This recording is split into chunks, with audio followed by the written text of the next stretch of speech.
Jiyaning o'qiyman deydi. Toshkentda o'qiyman deydi. Endi Toshkentga olib keldim, kirdi o'qishga. Kirdimi? Ha, raislikka. Ota, teatralniga. Raislik qilasan qishlog'imizning to'ylarida. Nafaqat o'zimizning qishloq to'ylarida, qo'shni qishloq to'ylariga borib raislik qiladi.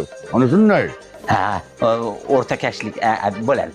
Diplom olay, oliy ma'lumotli bo'lay deb bo'pti deb borib keldim men. Ha, yaxshi, o'qigan yaxshi-da. Yaxshi-da. Yo, yaxshilikka yaxshi.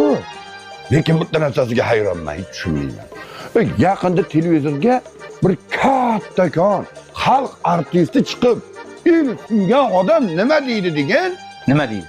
Artist bo'lish uchun sahnani changini yalash kerak, gardini yutish kerak deydi. Tavba qildim, astag'firullah. Bunga ishongani o'tga saridi kichkina o'g'li artist bo'lmoqchi bo'lganmi, Toshkentga borib, bir teatr topib, sahnani boshdan oxirigacha yalab chiqibdi-da. Tentak. 11 kundan beri atrofini votga ekan infeksioniyda. Ha, shunga men buni qulog'iga qo'yib kelyapman qishloqdan kelguncha, artist bo'laman deb, sen ham duch kelgan joyda yalavermadi. To'g'rimi? To'g'ri aytibsiz.